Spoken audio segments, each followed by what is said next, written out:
Bab 7, Pembahasan Pemerintah Daerah. Kalau begitu, kita akan membuat rencana di Jalan Changyuan malam ini dan membunuh iblis itu. Panitera Zhang menyingsingkan lengan bajunya, wajahnya bersemangat untuk pergi.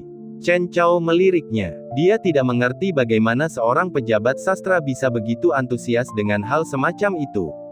Meski begitu, wajah berjanggut Panitera Zhang membuatnya tidak tampak seperti seorang panitera, tetapi lebih seperti seorang kepala bandit. Pemeriksa postmortem tua itu menganggukkan kepalanya tanda setuju dan berkata, orang tua ini bersedia menawarkan kekuatanku yang sedikit untuk melenyapkan iblis ini juga. Mike bertanya, apa yang bisa kamu lakukan? Petik 2 petik 2. Hakim Agung yang menarik karpet dari bawah pemeriksa postmortem di depan umum menempatkannya dalam posisi yang sulit. Mike tidak punya energi untuk peduli dengan pikiran pemeriksa postmortem, tetapi menatap Chen Chao dan bertanya, adik Chen, apakah kamu memiliki kepercayaan diri? Dia tidak takut hari ini akan berakhir tanpa hasil apapun, dia takut Chen Chao tidak akan mampu menghadapi iblis yang bersembunyi di kegelapan itu. Pada saat itu, sekelompok orang ini semuanya harus mati di sana. Itu bukan masalah besar. Chen Chao mengungkapkan pikirannya, pada saat itu, suruh bawahan istana mengamankan kedua ujung jalan. Jika iblis itu lolos, setidaknya kita akan tahu arahnya. Tuan Mi telah bekerja keras begitu lama, Anda tidak perlu pergi ke Jalan Changyuan malam ini. Beristirahatlah di kantor daerah dan tunggu kabar. Selagi dia berbicara, Chen Chao terus menatap Mike. Saya sudah menyiapkan panggung untuk Anda, sekarang giliran Anda. Mike memikirkannya dan berkata dengan sungguh-sungguh dengan tatapan yang benar, Kepala Sipir Chen, itu tidak benar. Sebagai pejabat pemerintah setempat, dengan insiden besar yang terjadi di Kabupaten Tianxing, bagaimana pejabat ini bisa menunggu berita di kantor kabupaten dengan tenang? Bagus. Kata-kata yang mulia benar-benar mengagumkan. Anda memang pantas menjadi panutan kami. Pemeriksa postmortem tua itu berusaha memperbaiki hubungannya dengan Mike sebaik-baiknya. Panitera Zhang terkekeh, tetapi dia terus mengkritik dalam hatinya, Yang Mulia tahu bahwa mengikuti Sipir Chen akan lebih aman, bukan? Chen Chao tersenyum tipis dan berkata sambil mengangguk, aku memang dangkal. Dengan karakter Tuan Mi, bagaimana mungkin dia menjadi seseorang yang berpegang teguh pada hidup dan takut pada kematian? Saat berbicara, Chen Chao terus menatap Mike. Makna di matanya sangat jelas, kamu yang mentraktir makan malam berikutnya. Mike menganggukkan kepalanya berulang kali, tentu saja. Adapun para bawahan pengadilan yang hadir dan tidak tahu apa maksudnya, mereka lebih menghormati Mike di mata mereka. Hakim Agung kita benar-benar pejabat yang hebat. Kalau begitu, aku akan kembali dan membuat persiapan terlebih dahulu. Chen Chao tersenyum tipis. Melihat warna langit, dia berpikir bahwa dia masih bisa tidur seharian setelah kembali. Mike ingin berbicara tetapi menelan kembali kata-katanya. Dia benar-benar ingin berkata, aku tidak sanggup berpisah denganmu. Namun pada akhirnya, dia tetap menggertakkan giginya dan berkata, Kepala Sipir Chen, datanglah lebih awal nanti. Aku takut saat kamu tidak ada. Chen Chao menganggukkan kepalanya dan berjalan keluar dari kantor daerah, membawa serta si Enandu yang hampir tidak mengucapkan sepatah kata pun. Menatap punggung gadis muda itu, Mike mengerutkan kening lagi dan bergumam, kapan gadis ini datang? Panitera Zhang menutup telinga terhadap hal itu. Sementara pemeriksa postmortem tua itu tengah memikirkan apakah akan menemukan obat otak untuk Yang Mulia atau tidak. Atau mungkin dia harus membuka kepalanya untuk melihat apakah ada masalah. Tak lama kemudian, pemeriksa postmortem tua itu menggelengkan kepalanya lagi. Memotongnya mudah, tetapi masalahnya adalah setelah memotongnya, dia tidak bisa menambalnya lagi. Iklan oleh Pub Future. Setelah membuat pengaturan, Chen Chao meninggalkan kantor daerah di bawah tatapan enggan Mike dan yang lainnya. Dia melangkah ke dalam badai salju lagi dan kembali ke halamannya sendiri. Namun sebelum memasuki pintu, Chen Chao kembali berpapasan dengan Zhou Guqi yang sedang menganggur. Tatapan mata mereka bertemu dan mereka duduk di depan pintu masing-masing dengan sangat diam-diam dan berdebat keras. Namun kali ini, Chen Chao masih dalam posisi yang kurang menguntungkan. Chen Chao diam-diam mengutuknya. Ketika dia kembali untuk membuka pintu, dia masih menyesali bahwa dia tidak tampil dengan baik hari ini. Setelah memasuki halaman, dia duduk lagi di depan pilar yang terkelupas itu dan menggosok punggungnya ke pilar itu. Chen Chao tampak sangat puas. Kamu suka sekali berdebat dengan orang itu. Mata gadis muda itu mengamati Chen Chao dari atas ke bawah. Kedua orang itu telah menghabiskan lebih dari 1 atau 2 hari bersama. Dia masih belum bisa melihat apa yang terjadi pada pemuda berpakaian hitam ini. Yang dia pedulikan bukanlah kegemaran anak laki-laki ini untuk bertengkar, tetapi bahwa dia tampak seperti orang yang sama sekali berbeda dari biasanya ketika melakukan sesuatu dengan serius. Namun, gadis muda itu langsung menyipitkan matanya. Dia tahu, ini adalah penyamaran. Menunjukkan kelemahan biasanya hanya untuk memberi orang lain bahaya yang paling fatal di saat yang paling genting. Jangan menatapku seperti itu, dan jangan terlalu banyak berpikir. Kita tidak akan banyak berinteraksi di masa depan, kata Chen Chao dengan acuh tak acuh. Saya pikir kita akan bertemu di ibu kota ilahi di masa depan. Xie Nandu tersenyum dan berkata, orang sepertimu tidak akan tinggal di tempat kecil ini seumur hidup. Chen Chao tersenyum dan berkata, kalau begitu, saat waktunya tiba, kamu harus menjagaku dengan baik. Lagi pula, kita ini teman. Xie Nandu berkata, karena kita berteman, mengapa kamu masih menagihku uang? Bisnis adalah bisnis. Membicarakan perasaan hanya akan menguras dompet. Lagi pula, bukan berarti kamu tidak tahu situasiku. Gaji bulananku pas-pasan dan tidak ada lagi iblis yang bisa kubunuh. Kalau aku tidak berhemat, bagaimana mungkin aku? Chen Chao menunjukkan ekspresi kesakitan. Tentu saja, rasa sakit yang ia tunjukkan lebih menyakitkan daripada rasa sakitnya yang sebenarnya. Hentikan itu, aku tidak akan menambah uangnya. Meskipun Xie Nandu tidak dapat memahami maksud Chen Chao, dia sangat jelas tentang satu hal, yakni bahwa lelaki di depannya ini jarang mengatakan kebenaran. Baiklah, kita langsung ke pokok permasalahan. Chen Chao mengganti topik pembicaraan dan berinisiatif untuk membicarakan kasus pembunuhan yang terjadi hari ini. Sebagai kepala penjara, disitulah tanggung jawabnya berada. Xie Nandu menatap Chen Chao dan berkata, karena kamu sudah punya ide, mengapa perlu bertanya padaku? Lalu mengapa kau mengatakan itu di kantor daerah? Chen Chao menghela napas dan berkata, kau mengatakan apa yang sedang kupikirkan, sulit untuk menjamin bahwa itu tidak didengar oleh iblis itu. Jika saatnya tiba, di mana aku akan mencarinya di seluruh daerah Tianxing yang luas ini? Xie Nandu terdiam dan berkata, sebenarnya, itu mungkin bukan hanya iblis. Dia mengatakannya dengan sangat pelan. Namun, penilaiannya saat ini sudah berbeda dari sebelumnya. Namun, Chen Chao tidak menunjukkan keterkejutan apapun, seolah-olah dia telah memikirkannya sejak lama. Xie Nandu bergumam pada dirinya sendiri, ada beberapa kultivator di selatan yang merupakan cabang dari pemurni Qi. Mereka mengikuti jalan yang tidak lazim dan memiliki kemampuan untuk mengendalikan iblis. Bisa jadi iblis itu dibesarkan oleh mereka.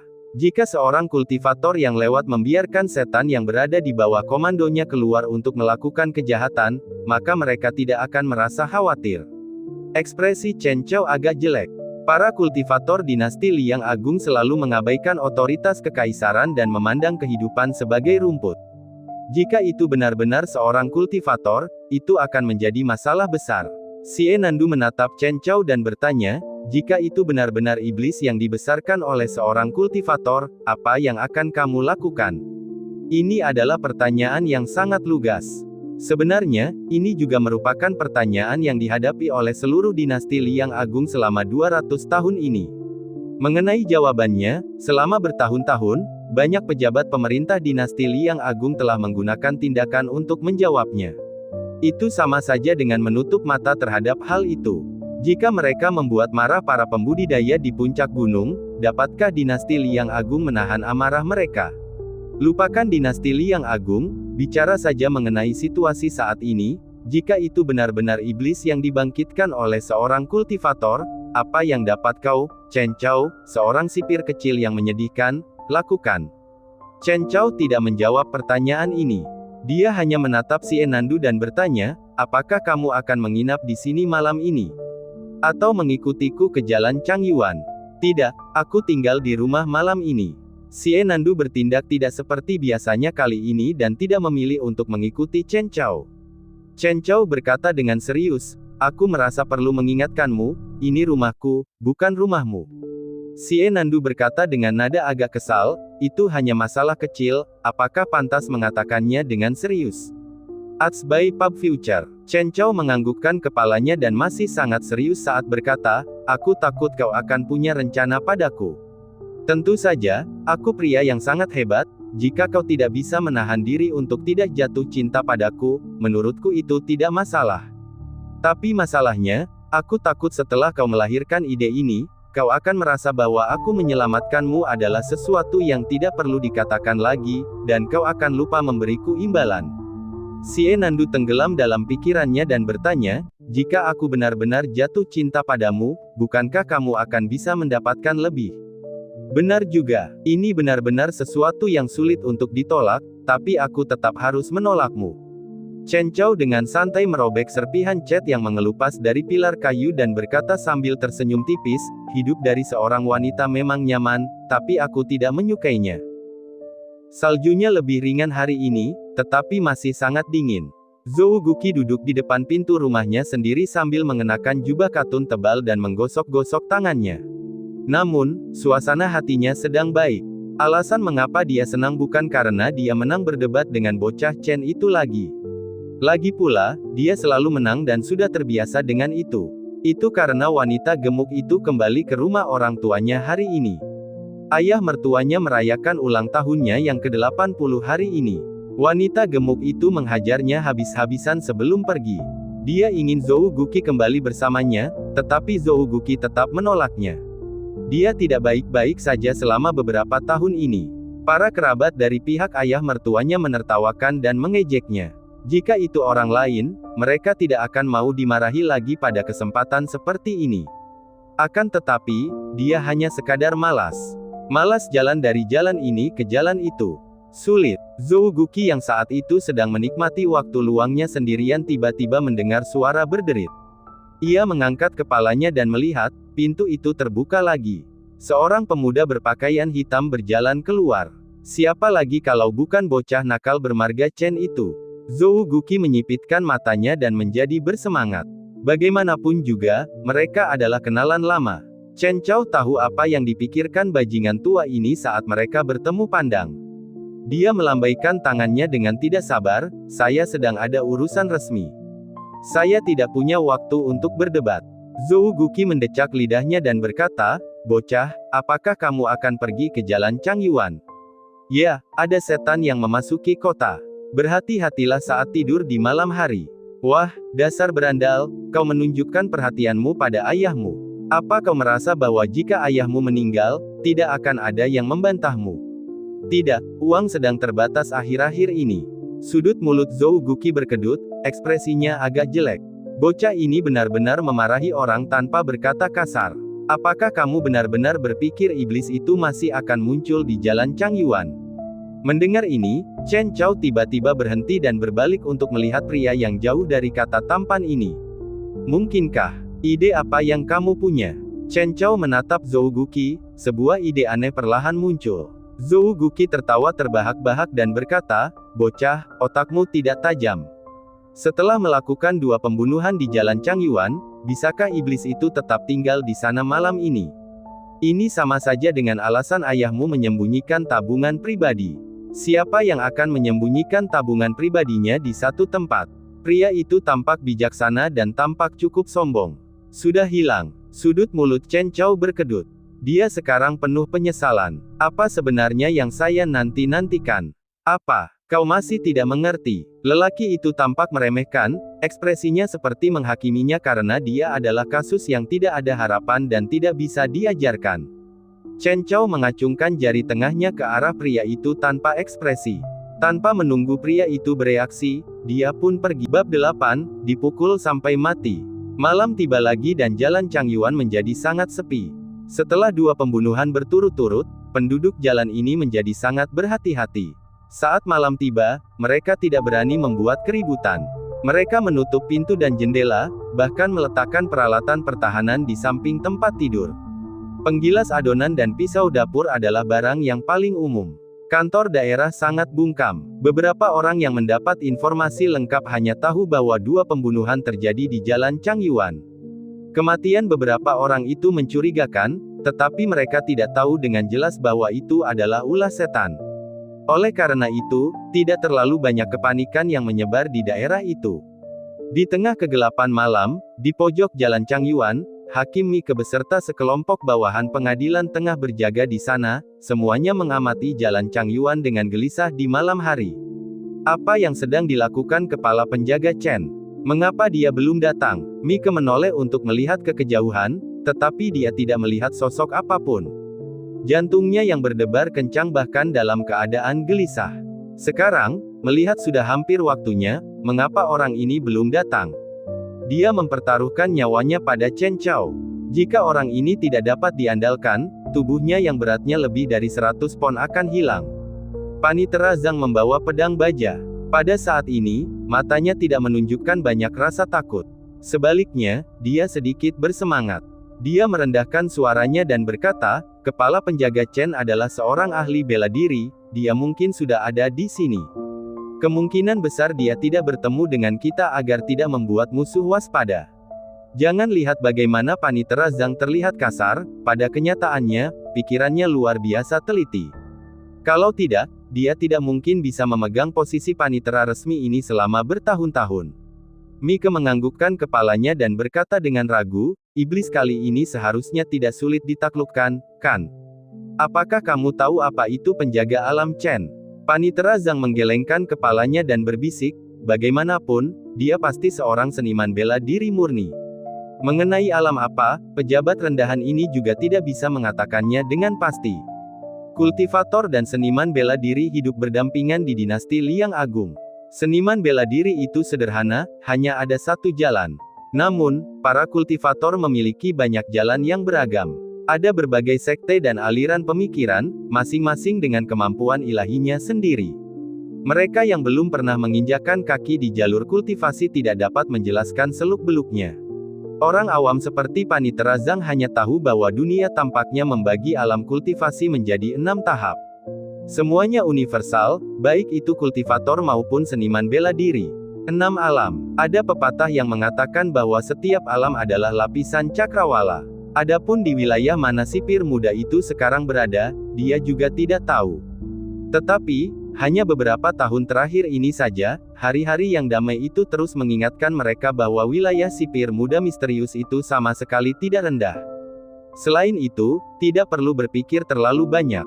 Jika Chen Chao saja tidak mampu menghadapi iblis itu, kelompok orang yang bekerja sama ini juga tidak akan sebanding dengannya. Tidak diketahui apakah Mike pernah berpikir bahwa Chen Chao akan meninggalkan tempat ini suatu hari nanti. Bagaimanapun, setiap kali Panitera Zhang memikirkannya, dia akan merasa sangat sakit. Tepat saat Panitera Zhang merasakan sakitnya sendiri, ia tiba-tiba mendapati bahwa Hakim Agung di sebelahnya juga menampakkan ekspresi kesakitan di wajahnya. Panitera Zhang tertegun dan merasa sedikit tersentuh sejenak. Mungkinkah dia memiliki hubungan yang begitu dekat dengan Yang Mulia? Tepat saat mata Panitera Zhang hampir dipenuhi air mata, Mike sudah meletakkan tangannya di bahunya dan sedikit mengerahkan tenaga, membuat Panitera Zhang merasakan sesuatu yang belum pernah dirasakannya sebelumnya. Wajahnya yang berjanggut menjadi sedikit merah dan dia merasa sedikit malu. Pada saat ini, berbagai pikiran berkelebat dalam benaknya. "Ada apa, Yang Mulia?" Panitera Zhang bertanya dengan khawatir. "Kakiku mati rasa." Mike mengerutkan kening. Baru kemudian, seluruh wajahnya rileks dan ekspresi kesakitannya memudar. Dia mencoba yang terbaik untuk bersandar pada Panitera Zhang sehingga kakinya tidak perlu mengerahkan tenaga. Panitera Zhang langsung tenggelam dalam lamunan mendalam, merasa seolah ada sesuatu yang melayang. Sebentar lagi jam 10 malam, apakah Chen Chao anak itu datang atau tidak? Mengapa tidak ada kegiatan sama sekali? Mike perlahan-lahan menjadi kesal dan mulai kehilangan ketenangannya. Saat Chen Chao pergi, langit belum gelap. Xie Nandu memindahkan tungku yang baru dibeli itu. Sambil duduk di kursi tua di bawah teras, dia menyalakan arang di dalamnya. Ini pertama kalinya dia melakukan hal seperti ini. Awalnya, dia tampak agak canggung. Namun, tak lama kemudian, dia bisa melakukannya dengan terampil dan mudah. Setelah menyalakan kompor yang sudah dibayarnya, si Nandu mengambil segenggam salju untuk mencuci tangannya dan duduk kembali. Sambil mengulurkan tangannya, kedua tangan seputih salju itu mulai mengeluarkan uap putih. Melihat kompor baru itu, dia merasa sedikit kecewa. Mungkin karena tidak ada ubi jalar. Dibandingkan dengan makanan yang pernah dimakannya dulu, ubi jalar adalah sesuatu yang tidak layak disebut. Namun, dia belum pernah merasakan rasa manis seperti itu sebelumnya. Tangannya menjadi kering dengan sangat cepat. Namun, embusan angin menderu di belakangnya. Hanya terdengar bunyi derit, pintu kayu di pelataran itu terbanting keras ke dinding pelataran di kedua sisi. Angin dan salju mengalir ke halaman kecil ini. Bersamaan dengan angin dan salju, ada pula sebuah sosok.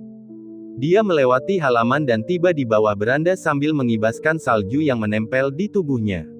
Si Nandu tidak menoleh. Kedua tangannya masih diletakkan di atas kompor dan tidak berbicara.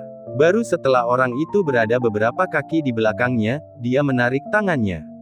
Berdiri, dia berjalan ke bangku di seberang kompor dan duduk. Kali ini, dia berhadapan langsung dengan orang itu. Yang datang adalah seorang pria muda berpenampilan feminin. Kulitnya pucat dan tubuhnya kurus.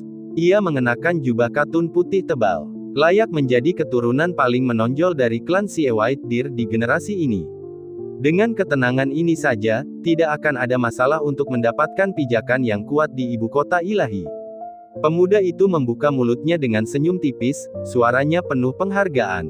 Tapi, karena kau sudah menduga sesuatu, mengapa kau tidak selalu bersama sipir muda itu? Apakah kau tidak ingin melibatkannya? Pemuda itu tersenyum. Klan Sie White Deer pada dasarnya berada satu tingkat lebih rendah dari klan Sie ibu kota ilahi. Gadis remaja yang duduk di bangku berkata dengan tenang, ini urusan kita berdua. Tidak perlu melibatkan orang lain. Awalnya aku mengira kau akan mati di kuil Dewa Gunung itu. Tapi aku tidak menyangka keberuntunganmu cukup bagus. Suara pemuda itu sangat samar, seolah-olah menggambarkan hal yang paling biasa yang tidak perlu diperhatikan. Sepertinya Song Lian, orang tua itu masih cukup cakap. Memikat iblis darah untuk membunuh rombongan gadis muda di gunung itu adalah rencana awalnya. Namun, dia tidak menyangka bahwa Song Lian yang sudah menjadi anak panah di ujung tombaknya, benar-benar dapat meninggalkan secercah harapan bagi gadis muda ini. Karena kamu sangat takut orang lain tahu, bukankah membunuhku di sini akan meninggalkan lebih banyak petunjuk?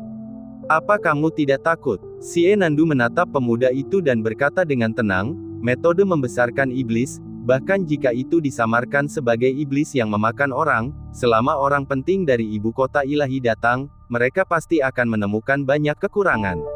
Pemuda itu menganggukkan kepalanya, sangat setuju dengan hal ini, memang salahku sebelumnya.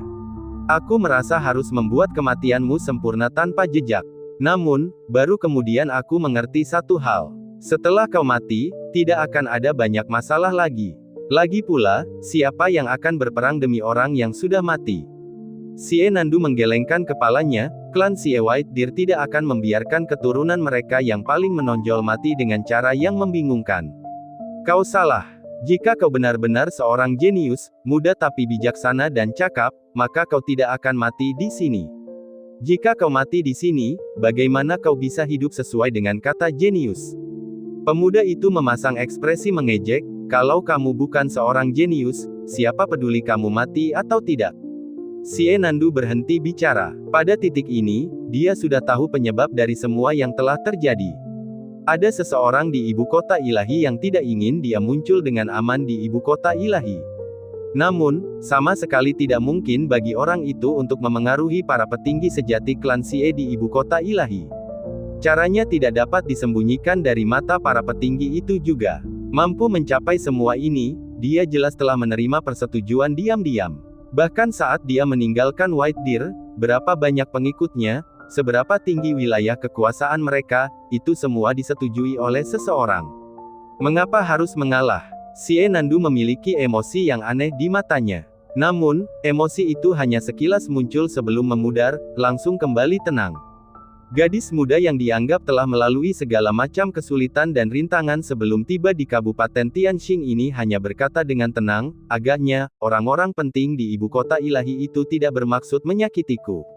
Pemuda itu mengangguk dan berkata, ya, mereka hanya ingin melihat-lihat. Kalau tidak, kenapa harus aku? Apakah kamu tidak takut bahwa kamu akan benar-benar menjadi kambing hitam pada akhirnya? Xie Nandu menatapnya dan berkata dengan suara tenang, aku punya pilihan lain untukmu. Ekspresi penghargaan di mata pemuda itu tidak hilang. Namun, dia tetap menggelengkan kepalanya, sungguh memalukan. Melihat pemuda ini begitu bertekad, Xie Nandu tersenyum dan tidak berbicara. Pemuda itu menatap langit dan mendesah, aku benar-benar ingin berbicara lebih banyak denganmu. Tapi, waktunya tidak cukup. Dia menggelengkan kepalanya dengan sedikit penyesalan. Sekumpulan ki iblis berwarna hitam mengalir keluar dari tanah di depan pemuda itu. Iblis yang tampak ganas langsung muncul. Seluruh tubuhnya hitam pekat dan sangat mengerikan. Ki iblis yang tebal mengelilinginya, membuat orang merasa terkekang dalam sekejap. Sungguh sangat disayangkan bahwa wanita cantik sepertimu akan dimakan oleh iblis yang buruk rupa. Namun, itu adalah sesuatu yang tidak dapat dihindari. Pemuda itu menggelengkan kepalanya dengan sedih lalu melambaikan tangannya. Aura aneh keluar dari jarinya dan perlahan menghilang. Setan jelek itu langsung berlari. Dalam jarak beberapa puluh kaki, iblis itu hanya memerlukan sedikit waktu untuk tiba di hadapan Xie Nandu dan membunuh gadis remaja yang paling disegani di generasi klan Xie White Deer ini. Pemuda itu menyipitkan matanya, tampaknya sudah bisa meramalkan hasil cerita ini. Detik berikutnya, mendering, terdengar suara keras. Setan itu gagal menghubungi Xie Nandu. Sosok hitam melompat turun dari ruangan dan langsung menyerbu ke arah setan itu. Dampak yang dahsyat itu langsung membawa iblis itu keluar dari koridor. Setan itu menjerit aneh, namun seketika suaranya menghilang. Yang menggantikan teriakannya adalah suara alat tumpul yang menghantam daging dan darah. Terdengar suara-suara terus-menerus, seperti serangkaian guntur musim semi. Tapi bukankah sekarang masih musim dingin? Sosok hitam itu menahan iblis itu dan jatuh ke salju. Beberapa saat kemudian, tidak ada suara lagi. Salju tebal yang memenuhi langit tiba-tiba berhenti. Ketika kembali normal lagi, sosok hitam itu sudah muncul dari salju. Itu Chen Chao. Pemuda berpakaian hitam yang diselimuti salju itu mengangkat kepalanya. Seiring dengan peredaran ki vital di dalam tubuhnya, salju yang menempel di pakaian hitamnya pun langsung tertiup angin. Kepingan salju tak lagi dapat mendarat di tubuh pemuda itu. Pemuda berpakaian hitam yang berdiri di tengah badai salju itu dipenuhi dengan vitalitas darah yang melonjak. Ia menatap pemuda yang berdiri di bawah beranda. Tidak ada emosi yang tidak perlu di sepasang mata yang seterang bintang itu. Pemuda itu mengerutkan kening dan baru saja akan membuka mulutnya, ketika pemuda berpakaian hitam yang berada di halaman itu langsung menegangkan otot-otot di sekujur tubuhnya. Tubuhnya yang awalnya sedikit membungkuk langsung tegak dalam sekejap. Seperti anak panah yang lepas dari busurnya, ia menginjak tanah dan melesat ke arah pemuda itu. Sebelumnya, iblis itu berada beberapa puluh kaki jauhnya dari Xie Nandu. Sekarang, Chen Chao juga berada beberapa puluh kaki jauhnya dari pemuda ini. Iblis itu dihajar sampai mati oleh Chen Chao dengan beberapa pukulan sebelum sempat menyentuh Xie Nandu. Saat ini, apakah dia bisa menyentuh tubuh pemuda itu atau tidak? Tak peduli seberapa besar para kultivator abadi memandang rendah seniman bela diri, semua orang paham bahwa begitu seorang kultivator membiarkan seniman bela diri mendekat, hasilnya pasti tidak akan baik. Setelah pemuda itu sejenak kehilangan fokus, ketika ia sadar kembali, ia mengetukkan kakinya dan sudah keluar dari koridor panjang itu, kembali ke halaman lagi. Dibandingkan dengan Chen Chao yang bagaikan binatang buas, gerakan-gerakannya jelas lebih anggun, lebih sesuai dengan tingkah laku para dewa itu. Sebelumnya, dia sudah tahu identitas pemuda berpakaian hitam yang datang dengan tiba-tiba itu. Dia adalah sipir daerah Tianxing ini. Namun, dia tidak menyangka bahwa sipir daerah yang hina ini, wilayah kekuasaannya ternyata jauh lebih tinggi dari yang dia duga. Apakah itu Spirit Platform atau Divine Trove? Jika dia adalah seniman bela diri Spirit Platform, dia masih bisa terlibat dalam pertempuran. Namun jika yang berlawanan adalah seniman bela diri Divine Trove, maka... Apakah kamu tahu? Pemuda itu melayang di udara, ki vitalnya masih ada di sela-sela jarinya. Dia membuka mulutnya, tetapi kata-katanya hanya setengah terucap sebelum terhenti tiba-tiba. Pemuda berpakaian hitam yang mirip binatang buas itu menghilang dalam sekejap. Sementara dia masih tertegun, sosoknya sudah muncul di depannya lagi. Sebuah wajah halus muncul di depan matanya.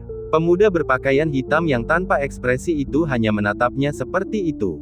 Tanpa menunggu reaksinya, sebuah tinju yang tidak dianggap terlalu besar atau kecil sudah menghantam wajahnya langsung. Retakan. Dengan suara keras, pangkal hidung pemuda itu pecah dengan suara keras.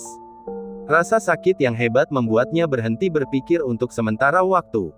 Segera setelah itu, ia merasakan sakit yang datang dari seluruh tubuhnya. Suara tulang patah terus terdengar. Pukulan-pukulan itu juga terus berjatuhan, berderai-derai, seperti suara tetesan air hujan yang jatuh di atas genteng. Tidak tahu berapa lama waktu telah berlalu. Rasanya hanya sesaat, tetapi juga terasa seperti waktu yang lama telah berlalu. Suara itu akhirnya berhenti. Xie Nandu melihat pemandangan yang saat ini terjadi di halaman dan merasa agak terpesona. Pada saat ini, ia seperti kembali ke malam di kuil Dewa Gunung. Pemuda pendiam yang sama itu diam-diam melakukan apa yang ingin ia lakukan. Seolah-olah hanya pada saat bertempurlah pemuda berpakaian hitam itu menunjukkan jati dirinya yang sebenarnya. Saat Xie Nandu tersadar, Chen Chao sudah menyeret pemuda yang menghembuskan napas lebih banyak daripada yang dihirupnya ke bawah beranda. Dia mengembuskan napas keruh saat dadanya naik turun tidak stabil, mengatur napasnya. Xie Nandu baru saja hendak membuka mulutnya. Namun, tak lama kemudian, dia melihat Chen Chao sudah berjongkok di depan pemuda itu. Dia sama sekali tidak menghiraukan pemuda yang masih mengeluarkan darah dari mulutnya itu dan mulai mencari-cari barang-barang di tubuh pemuda itu dengan wajah serius. Dilihat dari penampilannya, dia tampak sedikit bersemangat. Xie Nandu menyaksikan pemandangan ini dan kembali linglung. Dia berdiri melawan angin, sedikit berantak. Bab 9, Ulasan. Setelah lama mencari, Chen Chao menemukan banyak hal bagus tentang pemuda itu. Setelah merasa puas, dia melirik pemuda yang saat ini bernapas dengan lemah dan mengangkat kepalanya untuk bertanya, apakah kamu ingin dia hidup? Baru pada saat itulah Xie Nandu yang selama ini linglung kembali tersadar. Ia mengerutkan kening dan bertanya, apakah dia masih bisa diselamatkan? Keras. Chen Chao terkekeh dan tidak lagi peduli dengan orang ini dan berjalan menuju tungku di sana. Namun, saat dia hendak duduk di kursi tua itu, Xie Nandu sudah selangkah lebih maju. Chen Chao mengerutkan kening dan tidak mengatakan apapun. Duduk di seberangnya, dia mendekat ke kompor. Merasakan kehangatan, dia bersenandung dengan nyaman. Baru setelah beberapa saat, Chen Chao menoleh ke arah Xie Nandu dan bertanya, bukankah seharusnya kamu punya sesuatu untuk dikatakan sekarang? Xie Nandu memikirkannya. Saat ini, mereka berdua benar-benar dianggap sebagai belalang di seutas tali yang sama. Tidak ada yang perlu disembunyikan sekarang juga. Dia berkata terus terang, aku lahir di klan Xie White Deer. Chen Chao mengerutkan kening dan berkata, klan Xie Rusa Putih. Klan Xie Rusa Putih itu yang memiliki garis keturunan yang sama dengan klan Xie Ibu Kota Ilahi. Xie Nandu menganggukkan kepalanya dengan sangat tenang. Namun, Chen Chao sedikit terkejut. Dia sudah lama tahu bahwa identitas gadis remaja ini tidak biasa. Namun, meskipun dia tahu bahwa dia bermarga Xie, dia tidak menebak klan Xie. Klan Xie, dua kata ini benar-benar terlalu berat. Lebih dari 200 tahun yang lalu, dunia mengalami masa-masa sulit. Kaisar pendiri Liang Agung memutuskan untuk bangkit dan menggulingkan tirani. Klan Xie Rusa Putih mengerahkan seluruh kemampuan mereka untuk membantu. Mereka tidak hanya membiayai uang dan makanan, mereka bahkan mengirim banyak keturunan terkemuka dalam klan untuk membantu. Kemudian, dinasti Liang Agung menguasai dunia. Di bawah penganugerahan kaisar pendiri, lebih dari 10 orang dalam klan Xie dianugerahkan. Selusin orang ini segera menjadi menteri paling terpercaya dinasti Liang Agung. Seiring berjalannya waktu, selusin orang ini secara bertahap memperoleh pijakan yang kuat di ibu kota ilahi dan membentuk klan keluarga baru juga. Inilah asal mula klan Xie ibu kota ilahi. Klan Xie White Deer adalah kuil leluhur. Klan Xie ibu kota ilahi awalnya hanya cabang. Namun seiring berjalannya waktu, beberapa generasi klan Xie ibu kota ilahi memperoleh fondasi yang kuat di istana kekaisaran dan secara bertahap dapat disebutkan dalam napas yang sama dengan klan Xie White Deer. Beberapa dekade yang lalu, berkat akumulasi lebih dari 100 tahun, klan Xie ibu kota ilahi telah lama melonjak menjadi salah satu klan keluarga terbesar di dinasti tersebut. Di istana kekaisaran, mereka bahkan dapat bersaing dengan klan Wei Qinghe yang membentang selama ratusan tahun. Mereka secara alami melampaui klan Xie White Deer untuk sementara waktu. Meskipun kuil leluhur selatan masih merupakan kuil leluhur, ada banyak aturan yang telah lama berubah secara tidak sengaja. Xie Nandu adalah eksistensi paling menonjol di generasi klan Xie White Deer ini. Di pihak White Deer ini, mereka tidak memiliki niat lain dengan mengirimnya ke ibu kota ilahi. Sudah kubilang sejak lama, berteman denganku seharusnya menjadi keputusan yang cukup bagus. Xie Nandu menambahkan sepotong arang ke dalam tungku dan berkata dengan sedikit penyesalan, kalau saja ada ubi jalar. Chen Chao mengerutkan kening dan menganalisis, klan Xie dari ibu kota ilahi ingin kamu pergi ke utara menuju ibu kota ilahi. Namun, seseorang di antara mereka tidak ingin kamu muncul di ibu kota ilahi. Bukan karena mereka tidak mau, tetapi karena tidak ada rasa persahabatan di antara keluarga-keluarga berpengaruh di ibu kota. Semuanya tergantung pada apakah itu sepadan atau tidak. Sebenarnya, pemikiran orang-orang penting tidak sulit ditebak, hanya untuk melihat saya. Xie Nandu menatap Chen Chao, makna di matanya sudah sangat jelas. Untuk melihat apakah kau seorang jenius atau bukan. Ini juga ujian. Hanya jika kau lulus, maka nama keluargamu adalah Xie. Chen Chao berkata dengan nada mengejek, perilaku seperti ini sangat sesuai dengan temperamen orang-orang yang disebut orang besar itu. Xie Nandu memandang Chen Chao dan berkata dengan serius, terima kasih. Bagaimana mungkin seorang gadis muda yang belum mulai berkultivasi dapat lulus ujian setelah semua pengikutnya tewas dalam pertempuran? Itu hanya mungkin terjadi melalui kekuatan eksternal. Ini akan memanfaatkan orang. Sebagai klan keluarga besar yang tidak ada duanya di dinasti Liang besar, memanfaatkan orang merupakan salah satu kemampuan paling mendasar yang harus dimiliki oleh keturunan klan Xie. Xie Nandu tiba-tiba bertanya, kamu tidak punya banyak informasi dan aku juga tidak menjelaskannya kepadamu. Bagaimana kamu tahu dia akan muncul di sini? Chen Chao melirik pemuda yang sudah berhenti bernapas itu dan memiringkan kepalanya, ada banyak orang bodoh di dunia ini. Tapi kebetulan aku bukan salah satu dari mereka. Setan itu muncul di jalan Changyuan 2 kali. Orang normal pasti akan tetap memilih untuk pergi ke sana dan berjaga. Namun, ketika dia mengobrol dengan Xie Nandu sebelumnya, dia tiba-tiba menyebutkan masalah pemurni Qi yang memelihara setan. Hal itu membuat Chen Chao mengerti bahwa kedua pembunuhan ini tidak sederhana. Selain itu, Xie Nandu memilih untuk tetap tinggal setelah itu alih-alih pergi ke jalan Changyuan bersamanya. Ini adalah masalah terbesar. Xie Nandu selalu percaya bahwa tinggal di sisi Chen Chao adalah yang paling aman. Mengapa dia memilih untuk tetap tinggal saat ini? Apakah dia ingin menjauhkan Chen Chao dari kekacauan ini? Lalu bagaimana nasibnya jika ia tinggalkan sendiri? Jadi, jelas sekali bahwa dia ingin memancing pemuda itu keluar. Pada saat yang sama, dia juga bertaruh bahwa Chen Chao, orang pintar ini, akan memahami petunjuk yang dia tinggalkan untuknya. Terus terang saja, tidak ada kebetulan malam ini. Semuanya adalah rencana yang direncanakan oleh keduanya. Pada titik ini, bahkan Chen Chao tidak dapat tidak mengagumi kelicikan gadis muda ini. Temperamennya tenang, sangat cerdik, dan sangat metodis saat melakukan sesuatu. Ditambah lagi, dia memiliki pikiran yang sangat teliti. Jika dikatakan bahwa dia juga seorang jenius dalam kultivasi, maka ketika Xie Nandu muncul di ibu kota ilahi, dia pasti akan menimbulkan kegemparan di klan Xie. Sulit untuk mengatakan bagaimana masa depannya. Namun, jika seseorang dapat memiliki persahabatan dengannya, itu pasti akan baik. Itu juga berarti aku mungkin sedang berbicara dengan kepala keluarga generasi berikutnya dari klan Xie. Chen Chao mengangkat alisnya, tetapi tidak banyak kegembiraan. Ia bahkan tidak segembira seperti ketika ia meraup untung dari pemuda itu sebelumnya. Suasananya sudah siap di sini. Apakah kamu tidak akan menceritakan kisahmu? Sebenarnya, Xie Nandu sangat tertarik dengan cerita Chen Chao. Dari mana asal sipir muda Kabupaten Tianxing ini, bagaimana ia memperoleh kultivasi seni bela dirinya, dan bahkan di ranah seni bela dirinya yang mana. Semua ini adalah hal-hal yang ingin diketahui Xie Nandu. Rasa ingin tahu membunuh kucing itu. Namun, jelas, rasa ingin tahu itu tidak akan membunuh Xie Nandu. Tidak ada yang perlu dikatakan. Tapi, aku membantumu sekali lagi hari ini, tidak ada uang tambahan. Chen Chao mengedipkan matanya. Baru kemudian, dia meraih ke dadanya dan mengeluarkan manik iblis yang ditemukannya di dalam iblis itu. Manik iblis ini berbeda dari manik iblis biasa. Ki iblisnya tidak begitu kuat. Namun, manik ini memiliki fungsi untuk merekam gambar. Manik ini pasti sangat disambut baik oleh para wanita bangsawan di ibu kota ilahi. Menggunakannya untuk menangkap perzinahan akan terjamin.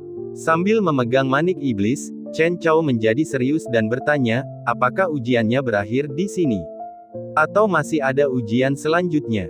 Karena dia sudah menaiki kapal bajak laut, apalagi yang dapat dia lakukan selain berusaha sekuat tenaga untuk mencegah kapal itu tenggelam.